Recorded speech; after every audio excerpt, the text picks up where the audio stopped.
ಆಕಾಶವಾಣಿ ವಾರ್ತೆಗಳು ಓದುತ್ತಿರುವವರು ಅಭಯ್ ದಾಮ್ಲೆ. ಮುಖ್ಯಾಂಶಗಳು. ಪ್ರಧಾನಮಂತ್ರಿ ನರೇಂದ್ರ ಮೋದಿ ಅವರಿಂದ ಪಶ್ಚಿಮ ಬಂಗಾಳದ ಮಾಲ್ಡಾದಲ್ಲಿ 3,250 ಕೋಟಿಗೂ ಹೆಚ್ಚು ಮೌಲ್ಯದ ಅಭಿವೃದ್ಧಿ ಯೋಜನೆಗಳ ಉದ್ಘಾಟನೆ ಮತ್ತು ಶಂಕುಸ್ಥಾಪನೆ. ಭಾರತವನ್ನು ಸ್ವಾವಲಂಬಿ ಮತ್ತು ಅಭಿವೃದ್ಧಿ ಹೊಂದಿದ ದೇಶವನ್ನಾಗಿ ರೂಪಿಸುವಲ್ಲಿ ಮುಂದಿನ 2 ದಶಕಗಳು ನಿರ್ಣಾಯಕ. ಉಪರಾಷ್ಟ್ರಪತಿ ಸಿಪಿ ರಾಧಾಕೃಷ್ಣನ್. ದೇಶಾದ್ಯಂತ ಇಂದಿನಿಂದ ಡಾಲ್ಫಿನ್ ಗಣತಿ ಆರಂಭ. ಪ್ರಾಜೆಕ್ಟ್ ಡಾಲ್ಫಿನ್ ಅಡಿಯಲ್ಲಿ 2 ಹಂತಗಳಲ್ಲಿ ಸಮೀಕ್ಷೆ. ಹಾಗೂ ಜಿಂಬಾಬ್ವೆಯಲ್ಲಿ ನಡೆಯುತ್ತಿರುವ 19 ವರ್ಷದೊಳಗಿನವರ ವಿಶ್ವಕಪ್ ಕ್ರಿಕೆಟ್. ಭಾರತ ನೀಡಿರುವ 238 ರನ್ ಗುರಿ ಬೆನ್ನತ್ತಿರುವ ಬಾಂಗ್ಲಾದೇಶ. ವಾರ್ತೆಗಳ ವಿವರ. ಪ್ರಧಾನಮಂತ್ರಿ ನರೇಂದ್ರ ಮೋದಿ ಅವರು ಪಶ್ಚಿಮ ಬಂಗಾಳದ ಮಾಲ್ಡಾದಲ್ಲಿ ಇಂದು 3,250 ಕೋಟಿಗೂ ಹೆಚ್ಚು ಮೌಲ್ಯದ ಅಭಿವೃದ್ಧಿ ಯೋಜನೆಗಳಿಗೆ ಉದ್ಘಾಟನೆ ಮತ್ತು ಶಂಕುಸ್ಥಾಪನೆ ನೆರವೇರಿಸಿದರು. 4 ಹೊಸ ಅಮೃತ ಭಾರತ್ ಎಕ್ಸ್ಪ್ರೆಸ್ ರೈಲುಗಳಿಗೆ ಹಸಿರು ನಿಶಾನೆ ತೋರಿದ್ದು, ಇದು ರಾಜ್ಯದಲ್ಲಿ ರೈಲು ಸಂಪರ್ಕ ಮತ್ತು ಮೂಲಸೌಕರ್ಯಕ್ಕೆ ಪ್ರಮುಖ ಉತ್ತೇಜನ ನೀಡಿದೆ. ಬಳಿಕ ಮಾತನಾಡಿದ ಪ್ರಧಾನಮಂತ್ರಿ, ಪಶ್ಚಿಮ ಬಂಗಾಳದ ಪ್ರಗತಿಯನ್ನು ವೇಗಗೊಳಿಸುವ ಅಭಿಯಾನವು ಮಾಲ್ಡಾದಿಂದ ಹೊಸ ವೇಗವನ್ನು ಪಡೆದುಕೊಂಡಿದೆ. ಯುವಕರಿಗೆ ಪ್ರಯಾಣ, ವ್ಯಾಪಾರ ಮತ್ತು ಉದ್ಯೋಗಾವಕಾಶಗಳನ್ನು ಸುಧಾರಿಸುವ ಗುರಿಯನ್ನು ಹೊಂದಿರುವ ಯೋಜನೆಗಳೊಂದಿಗೆ ಈ ರೈಲು ವಿಕಸಿತ ಭಾರತ ಮುನ್ನೋಟದ ಪ್ರತಿಬಿಂಬವಾಗಿದೆ ಎಂದರು. ಭಾರತದ ಮೊದಲ ವಂದೇ ಭಾರತ್ ಸ್ಲೀಪರ್ ರೈಲು ಸೇವೆ ಆರಂಭವಾಗಿದ್ದು, ಇದು ಪಶ್ಚಿಮ ಬಂಗಾಳದ ಹೌಡಾ ಮತ್ತು ಅಸ್ಸಾಂನ ಗುವಾಹಟಿಯಲ್ಲಿ ಸಂಪರ್ಕಿಸಲಿದೆ. ಹೊಸ ಅಮೃತ್ ಭಾರತ್ ಎಕ್ಸ್ಪ್ರೆಸ್ ರೈಲುಗಳು ಉತ್ತರ ಬಂಗಾಳವನ್ನು ದಕ್ಷಿಣ ಮತ್ತು ಪಶ್ಚಿಮ ಭಾರತದೊಂದಿಗೆ ಸಂಪರ್ಕಿಸಲಿದ್ದು, ಕರ್ನಾಟಕ, ತಮಿಳುನಾಡು ಮತ್ತು ಮಹಾರಾಷ್ಟ್ರದೊಂದಿಗೆ ಸಂಪರ್ಕ ಬಲಪಡಿಸಲಿದೆ. ವಿದ್ಯುದೀಕರಣ, ನಿಲ್ದಾಣ ಪುನರಾಭಿವೃದ್ಧಿ ಮತ್ತು ದೇಶಾದ್ಯಂತ 150ಕ್ಕೂ ಹೆಚ್ಚು ವಂದೇ ಭಾರತ್ ರೈಲುಗಳ ಸಂಚಾರದೊಂದಿಗೆ ರೈಲ್ವೆ ವೇಗವಾಗಿ ಆಧುನೀಕರಣಗೊಳ್ಳುತ್ತಿದೆ ಎಂದು ಪ್ರಧಾನಮಂತ್ರಿ ಹೇಳಿದ್ದಾರೆ. आज से भारत में वंदे भारत स्लीपर ट्रेनों की शुरुआत हो रही है. ये नई वंदे भारत स्लीपर ट्रेन देशवासियों के लंबे सफर को और आरामदायक बनाएगी, शानदार बनाएगी, यादगार बनाएगी. आज बंगाल को 4 और नई अमृत भारत एक्सप्रेस ट्रेनें भी मिली है. इससे पूरे उत्तर बंगाल की कनेक्टिविटी बेहतर होने वाली है. ಭಾರತವನ್ನು ಆತ್ಮನಿರ್ಭರ ಮತ್ತು ಅಭಿವೃದ್ಧಿ ಹೊಂದಿದ ದೇಶವನ್ನಾಗಿ ರೂಪಿಸುವಲ್ಲಿ ಮುಂದಿನ 2 ದಶಕಗಳು ನಿರ್ಣಾಯಕ ಪಾತ್ರ ವಹಿಸಿವೆ ಎಂದು ಉಪರಾಷ್ಟ್ರಪತಿ ಸಿಪಿ ರಾಧಾಕೃಷ್ಣನ್ ತಿಳಿಸಿದ್ದಾರೆ. ಡೆಹ್ರಾಡೂನ್ನಲ್ಲಿ ನಡೆದ ಕಾರ್ಯಕ್ರಮವೊಂದರಲ್ಲಿ ಮಾತನಾಡಿದ ಅವರು, ಉತ್ತರಾಖಂಡ ರಾಜ್ಯವು ನವೀಕರಿಸಬಹುದಾದ ಇಂಧನ, ಸಾವಯವ ಕೃಷಿ, ನವೋದ್ಯಮ, ಪ್ರವಾಸೋದ್ಯಮ ಮತ್ತು ಕೌಶಲ್ಯಾಭಿವೃದ್ಧಿಯಲ್ಲಿ ದೇಶದ ಅಭಿವೃದ್ಧಿಗೆ ಹೆಚ್ಚು ಕೊಡುಗೆ ನೀಡುವ ಸಾಮರ್ಥ್ಯವನ್ನು ಹೊಂದಿದ್ದು, ಅಭಿವೃದ್ಧಿಯಲ್ಲಿ ಹೊಸ ಎತ್ತರಕ್ಕೆ ಏರಲಿದೆ ಎಂದರು. ಪ್ರಜಾಪ್ರಭುತ್ವದ 4ನೇ ಸ್ತಂಭವಾಗಿ ಮಾಧ್ಯಮಗಳ ಪಾತ್ರ ಮಹತ್ವದ್ದಾಗಿದ್ದು, ಯುವಜನರಲ್ಲಿ ಸಕಾರಾತ್ಮಕ ಚಿಂತನೆ ಬಲಪಡಿಸಲು ಸಹಕರಿಸುವ ಸಕಾರಾತ್ಮಕ ಮತ್ತು ಅಭಿವೃದ್ಧಿ ಆಧಾರಿತ ಉಪಕ್ರಮಗಳಿಗೆ ಪ್ರಾಮುಖ್ಯತೆ ನೀಡಬೇಕೆಂದು ಅವರು ಮಾಧ್ಯಮಗಳಿಗೆ ಒತ್ತಾಯಿಸಿದರು.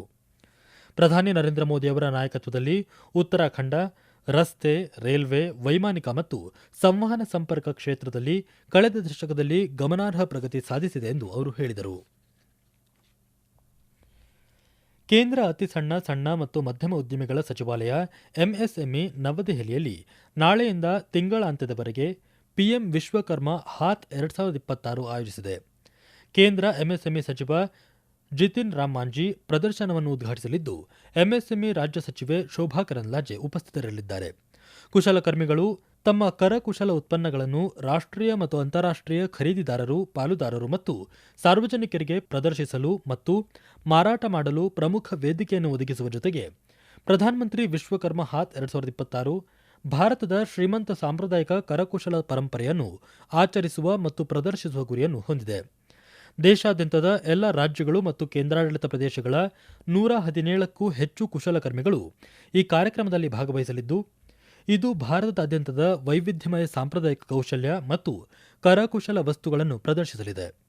ಪ್ರಧಾನಮಂತ್ರಿ ವಿಶ್ವಕರ್ಮ ಯೋಜನೆಯ ಫಲಾನುಭವಿಗಳಿಗೆ ಮಾರುಕಟ್ಟೆ ಅವಕಾಶ ಹೆಚ್ಚಿಸಲು, ಲಭ್ಯತೆ ಸುಧಾರಿಸಲು ಮತ್ತು ಸುಸ್ಥಿರ ಜೀವನೋಪಾಯದ ಅವಕಾಶಗಳನ್ನು ಸೃಷ್ಟಿಸಲು ಹಾತ್ ಪ್ರಯತ್ನಿಸಲಿದೆ. ಪ್ರಧಾನಮಂತ್ರಿ ವಿಶ್ವಕರ್ಮ ಹಾತ್ 2026ಕ್ಕೆ ವಿದೇಶಿ ಮಿಷನ್ಗಳ ಪ್ರತಿನಿಧಿಗಳನ್ನು ಸಹ ಆಹ್ವಾನಿಸಲಾಗಿದೆ. ಪ್ರದರ್ಶನ ಬೆಳಿಗ್ಗೆ 10:30ರಿಂದ ರಾತ್ರಿ 10ರವರೆಗೆ ಸಾರ್ವಜನಿಕರಿಗೆ ಮುಕ್ತವಾಗಿರಲಿದೆ. ಈ ವಾರ್ತೆಗಳನ್ನು ಆಕಾಶವಾಣಿಯಿಂದ ಕೇಳುತ್ತಿದ್ದೀರಿ.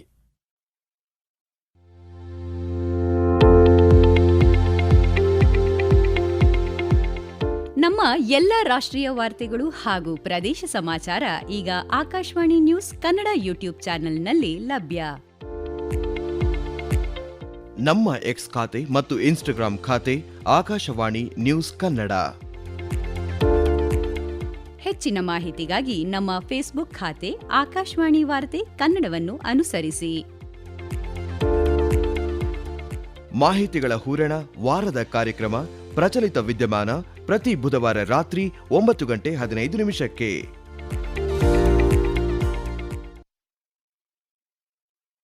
ದೇಶಾದ್ಯಂತ ಇಂದಿನಿಂದ ಡಾಲ್ಫಿನ್ ಗಣತಿ ಆರಂಭವಾಗಿದೆ.